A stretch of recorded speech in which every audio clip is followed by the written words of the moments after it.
जय श्री कृष्ण दोस्तों, स्वागत है आपका अपने YouTube चैनल संस्कृत धारा में और मैं हूं आपका अपना MD शास्त्री। आज हम बात करने वाले अक्टूबर महीने के लिए पूरे के पूरे मंथ के लिए हम कर्क राशि की चंद्र राशि के बारे में बात करेंगे। जिस भी भाई को ये पता हो कि मेरी जो है वो चंद्र राशि है तो वह उसके हिसाब से देख सकता है,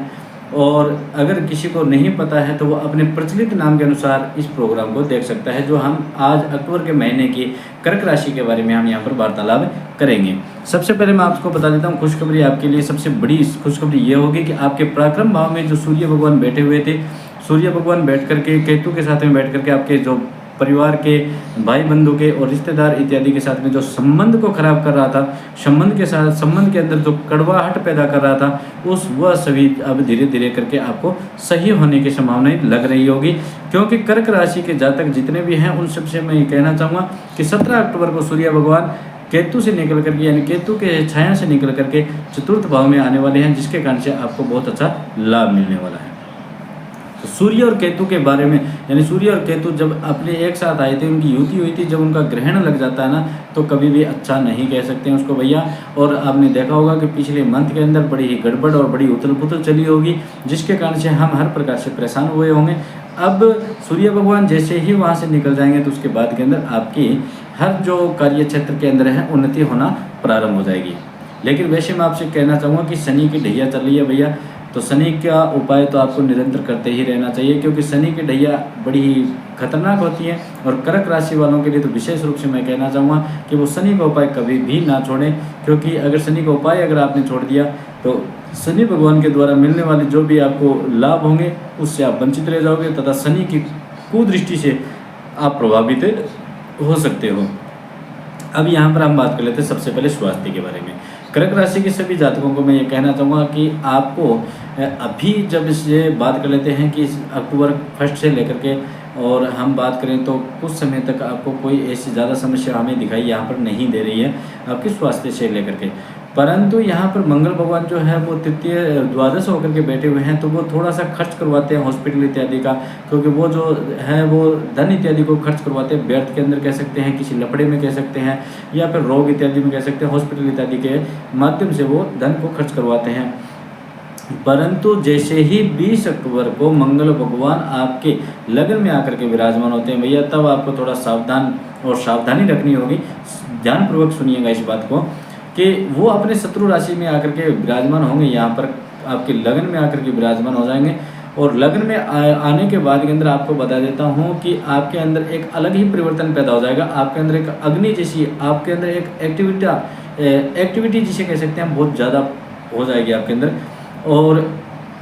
इसी मंगल के कारण ही आपके अंदर एक चीज़ देखने को मिलेगी कि आपकी वाणी जो है उसके अंदर इतने कड़वाहट पैदा हो जाएगी, गुस्सा पैदा हो जाएगा, क्रोध पैदा होने लग जाएगा, जिद्दीपन पैदा हो जाएगा, एक हट करने लग जाओगे, जैसे बच्चे हट करते हैं उसी प्रकार ये करना है तो करना ही है, ऐसे आप हट पैदा भी कर सकते हो। तो यहाँ पर इस बात का आपको बहुत ज़्यादा ध्यान रखना होगा। और इसी मंगल के कारण आपको टेंशन भी हो सकती है, क्योंकि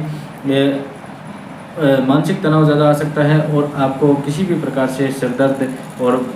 आँख इत्यादि में भी, नेत्र इत्यादि में भी दिक्कतें आ सकती हैं। फिर उसके बाद में हम बात कर लेते हैं लव रिलेशन के बारे में और विद्या के बारे में बात कर लेते हैं। तो भैया यहाँ पर आपको देखा जा रहा है कि जो शुक्र भगवान है वो शुक्र भाव में विराजमान है, और 10 अक्टूबर को यहाँ पर बुध भगवान भी आने वाले हैं। तो जब बुध भगवान केंद्र में आकर के विराजमान होते हैं, यानी अपनी स्वराशि को छोड़ करके जब केंद्र में आकर के बुध भगवान विराजमान होंगे, तो यहाँ पर मैं आपको बता देता हूँ कर्क राशि के जितने भी स्टूडेंट हैं ना, उनसे मैं कहना चाहूँगा कि 10 अक्टूबर तक अगर वो किसी प्रकार से स्टडी के लाइन में किसी से पूछना चाहते हो, या किसी से सलाह लेना चाहते हो, या कोई फॉर्म भराना चाहते हो, कोई ऑनलाइन कोर्स लेना चाहते हो, या फिर किसी प्रकार का कोई कार्य कर रहे हो, तो उसको आप निश्चित रूप से कर लीजिए। उसके अंदर आपको उन्नति और सफलता जरूर मिलेगी। लेकिन यहाँ 10 अक्टूबर के बाद में भी आप ये नहीं कह सकते कि आपकी पढ़ाई के अंदर कोई दिक्कत आ रही है, यहाँ पर कोई दिक्कत दिखाई नहीं दे रही ज़्यादा खास करके। परंतु जब अक्टूबर के मध्य पार्ट आएगा तो उस वक्त में आपको थोड़ा सा, यहाँ पर मैं एक चीज़ बता सकता हूँ कि पढ़ाई के मामले में आपको थोड़ा सा विचलित होना पड़ सकता है। उस वक्त आप पढ़ाई से दूर होकर के मोबाइल इत्यादि में ज़्यादा गौर कर सकते हो, ध्यान कर सकते हो, जिससे आपका पढ़ाई से आप डाइवर्ट हो जाओगे। तो यहाँ पर इस बात की भी सावधानी रखें कि मोबाइल इत्यादि का प्रयोग आप बिल्कुल ही कम करें। फिर हम बात कर लेते हैं प्रेम लव रिलेशन की। तो भैया यहाँ पर कर्क राशि के जातकों के बारे में अगर हम बात करें तो आप अपने पार्टनर के लिए बहुत कुछ करने की कोशिश करोगे, आप अपने पार्टनर को मनाने की कोशिश करोगे और आप अपने पार्टनर के लिए वो सब कुछ करने की कोशिश करोगे जो आज तक आपने नहीं किया, जिसके कारण से आप संकुचित थे। आप सोच रहे थे कि अगर मैंने ऐसा किया तो शायद ऐसा हो सकता है या ऐसा किया तो ऐसा हो सकता है। इस बार वो भी आप ट्राई करके कोशिश करोगे, जिसके कारण से आपको सफलता भी मिल सकती है। फिर यहाँ पर बात कर लेते हैं कि शुक्र भगवान जो है वो 12 अक्टूबर के बाद के अंदर अपनी राशि को परिवर्तन कर रहे हैं भैया, और परिवर्तन कर रहे हैं वो आ रहे हैं पंचमेश में, जिससे आपका लव रिलेशन बहुत अच्छा होने वाला है। कोई दिक्कतें नहीं आने वाली, जो आज तक दिक्कत आ रही थी वो दिक्कत धीरे धीरे करके कम होने लग जाएगी। दाम्पत्य जीवन की बात अगर हम करें तो भैया यहाँ पर सबसे बड़ी जो प्रॉब्लम आने वाली है वो आपके वाणी के माध्यम से आने वाली है। कर्क राशि के जातकों को मैं बता देता हूँ कि आपके वाणी, आपकी जिद्दी के कारण, आपके गुस्से, अपने क्रोध के कारण ही आप अपने आप का पूरा कार्य खराब कर सकते हैं। केवल उसी के ऊपर अगर आप कंट्रोल कर लेते हैं, मंगल भगवान का उपाय कर लेते हैं, जैसे हम किसी लाल वस्तु का दान करना, हनुमान चालीसा का पाठ करना, ये इत्यादि सब अगर आप काम करते हो तो उससे आपको बहुत लाभ मिलेगा। मंगल के कारण आपको किसी प्रकार से अगर समस्या नहीं होनी चाहिए आपके, तो आपको मैं ये कह सकता हूँ कि आप मंगल का उपाय ज़रूर कीजिएगा। ठीक है, अब आगे की अगर हम बात कर लेते हैं तो पूरा मंथ जो है वो आपके लिए बहुत अच्छा रहने वाला है, ज़्यादा कोई समस्या नहीं आने वाली है। बस एक मंगल के कारण जो प्रॉब्लम आ सकती है उसका आप उपाय करिएगा निरंतर। और साथ में आपको मैं बता देता हूँ कि आपको दाम्पत्य जीवन में थोड़ा ध्यान रखना है और गुस्से को कंट्रोल करना है आपको। थोड़े समय के बाद के अंदर जैसे ही सूर्य और बुध दोनों ही एक स्थान पर आ जाएंगे तो बुध आदित्य योग भी बनाएगा, वो जिम्मेवारी भी आपको देगा। और यहाँ पर आपको ये भी देखने को मिलेगा कि 20 अक्टूबर के बाद में आपको मंगल भगवान का उपाय भी आपको विशेष रूप से करना ही पड़ेगा, चाहे कुछ भी हो जाए उसके लिए, क्योंकि आपके अंदर एक जिद्दीपन पैदा हो जाएगा, गुस्सा पैदा हो जाएगा, जिसके कारण से आपकी वाणी में कड़वाहट पैदा हो जाएगी, आपकी दाईं आंख में अंदर कुछ दिक्कत आने लग जाएगी। ये जो समस्याएं हैं ये जो नहीं आए, इसीलिए आप मंगल भगवान का प्रयोग करें और मंगल भगवान को शांत रखने की कोशिश करें। इसके लिए आपको क्या करना होगा, इसके लिए आप किसी लाल वस्तु का दान करें या हनुमान चालीसा का पाठ करें। और साथ में आप हो सके जहाँ तक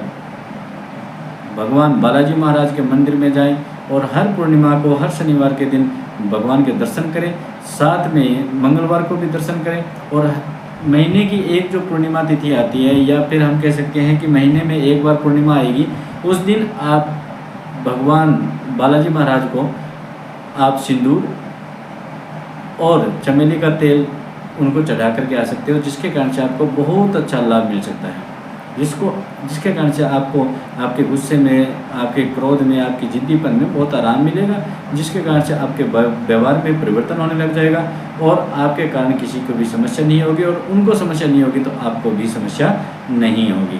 तो कर्क राशि के जातकों को ये कहना चाहूँगा कि शनि जो ढैया चल रही है और मंगल, इन दोनों का आप उपाय जरूर कीजिएगा। और ये ही ज़रूरी है क्योंकि शनि और मंगल दोनों ही इस वर्ष के राजा और मंत्री हैं भैया, इसलिए ये गड़बड़ेशन जो चल रही है इसको शांत रखने के लिए इन दोनों चीज़ों का आप उपाय जरूर कीजिएगा। जय श्री गणेश, राधे राधे।